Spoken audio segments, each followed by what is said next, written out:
जय जगन्नाथ सांग मैंने मुझे मिलन मिलन चिकन ब्लॉग को आपको स्वागत। मु बर्तमान एवं गोटे भिड बनवाई चाहूँगी कारण मुझे भिड माने समस्त भिड देखे मुझे चाहे मुझे गोटे भिड बनैबी किंतु मत टे मन में संकोच लगे मुझे बनई पारि न बन पारि से गोटे सब चिंता कर मुझे थे स्थगित कली ना मुझे गोटे भिड बनैबी आम दी जन जाक मिसिकी बर्तमान ब्लॉग कलु समस्त ब्लॉग भी देखे बेस माने सिप्रा डॉट रजगुइन देखे तापर जो रूपा पिंटू खुशी एक्सप्रेस देखे राधा श्रद्धार भी देखे से वीडियो भी देखिए मुझे चाहिए मु ब्लॉग बनैबी मुझे मो दिन माने नीतिदिनिया रूटीन भी करने चली माने मुझे ब्लॉग बनाऊँगी कि मत भल से एडिटिंग आसनी कि भल से माने केमती कौन एडिटिंग करी कि गीत पकईबी कि द्वारा केमती कौन म्यूजिक देवी कौन मुझे ठीक से जानी मत जी आसी मुझे बर्तमान से ही करुँचे आपण भल पाइबा पाइले मुझे भल भल वीडियो बनैबी और भल भल वीडियो भल भल जगह को जी बनैबी आप मत प्लीज सपोर्ट करूँ प्लीज आपंकर सपोर्ट निहाती दरकार अच्छी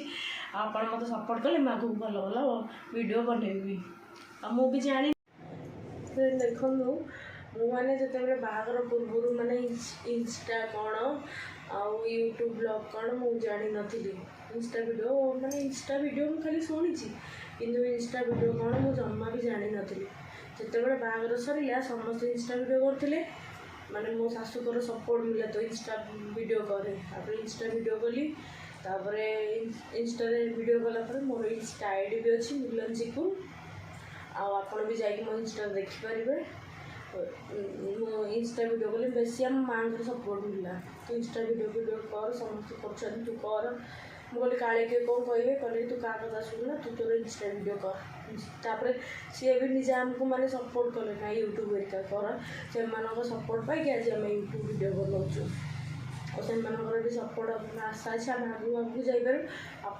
सपोर्ट मिले तो आम आगे को बहुत आगे जापर प्लीज एबे देखंतु हमर चुली ऊपर करे बसी जाइए तेल पड़ी एबे ये आलू थुआ है आलू तेल तेल ताती जाइए आलू पड़ा बर्तमान तेल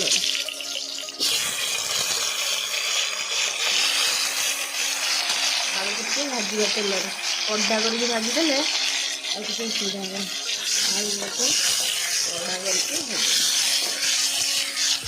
आमर ए आलू भजा चली मुझे बसी आज तो बुधवार आ माँ तो आमिष खाइबेनी कि से चिकेन भी खाती से जगन्नाथ को पूजा करती बोली आ जदि खाइबे ताले राति रे खाइबे पूजा सरला परे से माँ मुझे सजना छुई काटिकी आलू काटिकी रखी मसला बाटिकी भी रखी से सोर्स मसला और सजना छुई आलू झोल करेंगे आमर बर्तमान चिकेन तरकारी हम तो बापा तो ड्यूटी जाइए ये तो बर्तमान सेपट घर शोई ड्यूटी आसिकी आ मुझे बस चिकेन तरकारी करी आप चिकेन तरकारी रेसिपी देखे आप प्लीज लाइक करेंगे कमेंट भी देवे केमी लगे आपन को चिकेन तरकारी चलो तो देखा मो चिकेन तरकारी आमर आलूर कलर पलि आसला मुझे आलू गुड़ाक सब काढ़ी दूची चुली भी आमर बहुत जोर से देखो जलुची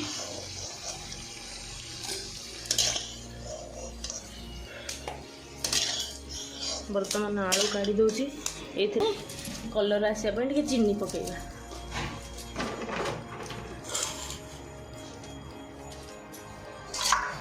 चीनी पकई सारा चीनी पकड़ बर्तमान पियाज होके सब पूरा रेडी होगी पियाज ताती गला बर्तमान जो चीनी पकई बर्तमान पियाज पकईद पियाज पकई गोलईद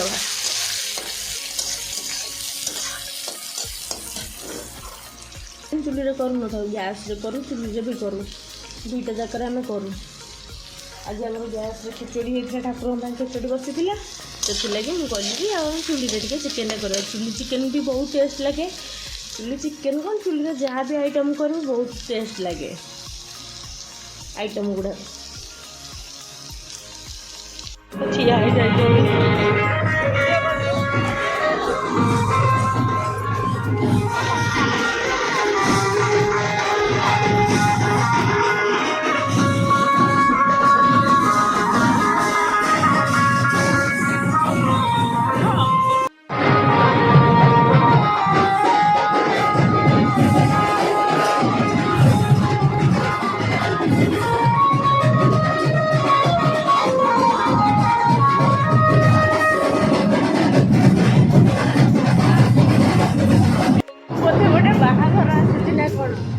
देखा जाइली कि चिकेन तरकारी बसई तो कारण मो चिकेन पड़ी मसला भी पड़ी पियाज भी पकईकि जाए पड़ी बोली से पलि आसी देखापी जाइली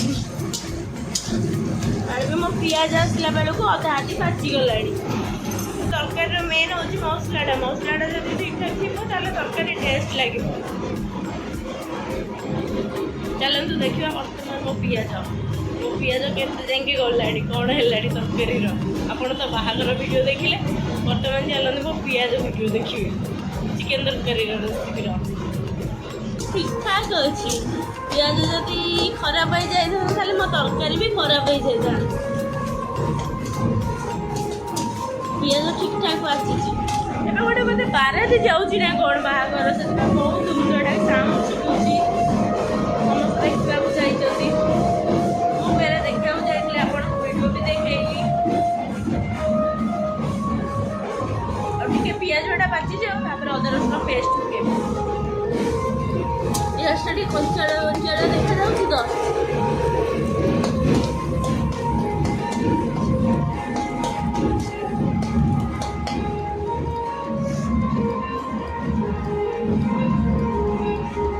पाचिगला अदा रसुण पेस्ट पकईदे अदा रसुण बिलाती सब पेस्ट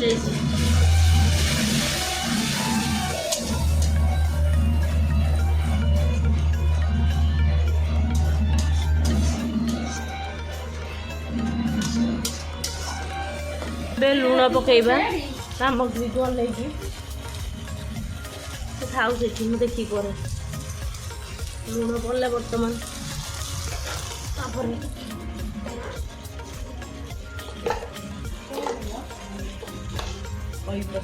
एबे हमें हल्दी गुंड पकेलु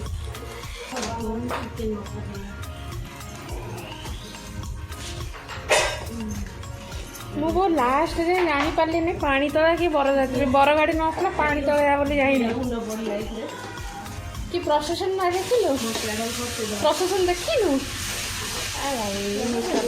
केड़ बड़ा प्रोसेसन ना बड़ प्रोसेसन पानी तला प्रोसेसन बाहर बरगाड़ी प्रोसेसन नेला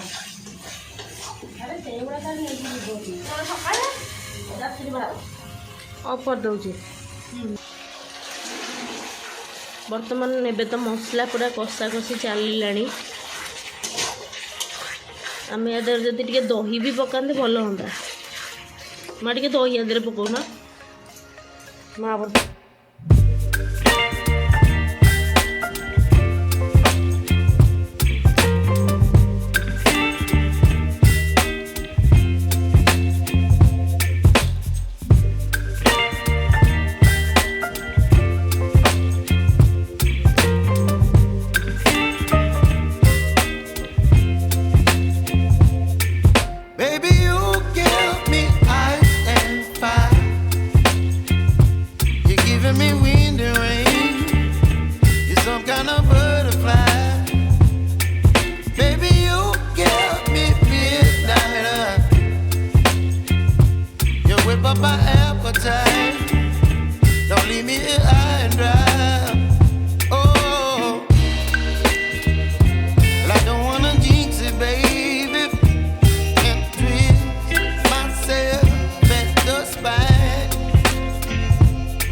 Don't leave me here high and dry. Oh.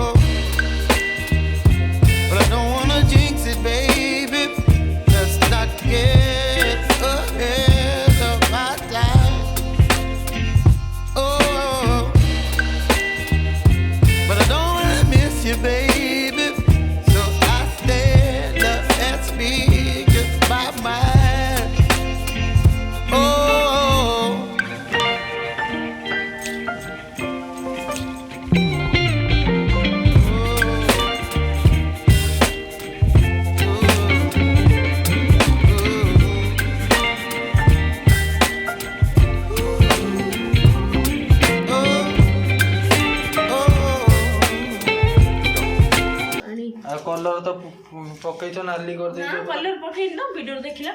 ଏବେ ଚିକେନ ମସଲା ପକେଇଦବା ଟିକେ। କଲର ପକେଇନ ସେ ଆଳୁ ସହିତ ନାଲି ହେଇଛି। ହଁ ଆଳୁ ପାଚି ମିଛ ଯାଇଥିଲା। କଥାରେ କାଇଁ କହୁଛ? ତାପରେ ଆଉ ଟିକେ ଡାଲଚିନି, ଗୋଲମରିଚ, ଗୁଜୁରାତି ଗୁଣ୍ଡ, ସେଥିରେ ଡାଲଚିନି ଗୁଣ୍ଡ ବି ଟିକେ। ମିଲି ସେମିତି ନାଲି କରିପାରୁନି, କଲର ପକେଇ ନାଲି ନା ମିଛ କଥା ଏଇ ତ ଚିକେନ ନାଲି, ଆଳୁ ଫାଳୁ ବି ନାଲି ଦେଖାଯାଉଛି। ମଜା କାଇଁ କରି ସତରେ ଏରା ଭଲ ଲାଗିବନି ମତେ। ଡାଲଚିନି ଗୁଣ୍ଡ ହରିକା ଭଲ ଲାଗୁ ଖରାପ ଲାଗୁ ଆମ ହାତରେ ଯେମିତି ଆସେ ଆମେ ସେମିତି କରେ। ଡାଲଚିନି ଗୁଣ୍ଡ ହରିକା ପକେଇ ଟିକେ ଗୋଳେଇଦବା। ବାଡ଼ ଭୋକ କଲାଣି ଖାଇବା।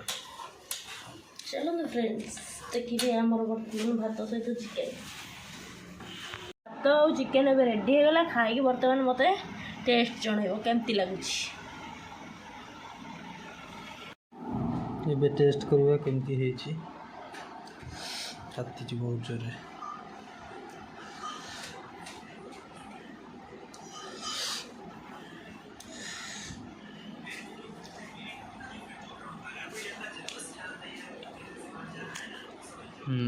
ଭଲ ଲାଗୁଛି।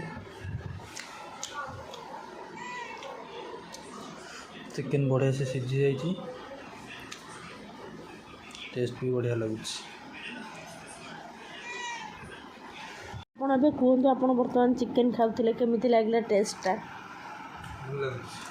କେଜାଣି ସତ କହୁଛନ୍ତି ନା ମିଛ କହୁଛନ୍ତି? କାଳେ ନିଜ ସ୍ତ୍ରୀଟା ତ କାଳେ ମିଛ କହିଦେଉଥିବେ, କିଏ ଜାଣିଛି। ରାଗ ଲାଗୁଛି। ଦେଖ ଆପଣ କ'ଣ କହିବା ପାଇଁ ଚାହୁଁଛନ୍ତି ଆପଣଙ୍କ ସ୍ତ୍ରୀଙ୍କ ବିଷୟରେ ଟିକେ କହିଲେ? ମୋ ସ୍ତ୍ରୀ ଏକଦମ ବାଜ୍ୟ ଖାଦ୍ୟ ବନାଏ। ସେଥିମଧ୍ୟରୁ ସେ ଚିକେନଟି ହେଲା ଅନ୍ୟତମ। ଆଉ ଭଲ ହେଇଛି, ଭଲ ହେଇଛି। ପୁଣି ତମ ସ୍ତ୍ରୀ ବାଜ୍ୟ ଖାଦ୍ୟ ବନାଇ କହୁଛ? ଭଲ କୁହ କି ଖରାପ କୁହ, ନିଜ ସ୍ତ୍ରୀକୁ ତ ସବୁ ସ୍ୱାମୀମାନେ ଖରାପ କୁହନ୍ତି, କିଏ ଜାଣିଛି। ଆପଣ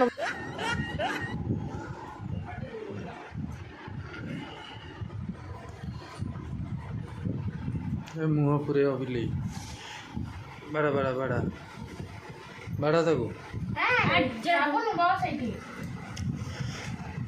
ଖାଇଲ କେମିତି ଲାଗୁଛି? ଟେଷ୍ଟ କରି କହିଲ। ତମେ ରୋଷେଇ କରୁଛ, ନିଜେ ଖାଅ କୁହ। ନିଜେ ଖାଇଲେ ତ ନିଜ ରୋଷେଇ ନିଜକୁ ବି ଭଲ ଲାଗେ। ଖାଇଲ କେମିତି ଲାଗୁଛି? ଭଲ ଲାଗୁଛି। ମୁଁ ରୋଷେଇ ମୁଁ କରୁଛି, କ'ଣ ଖରାପ କହିବି?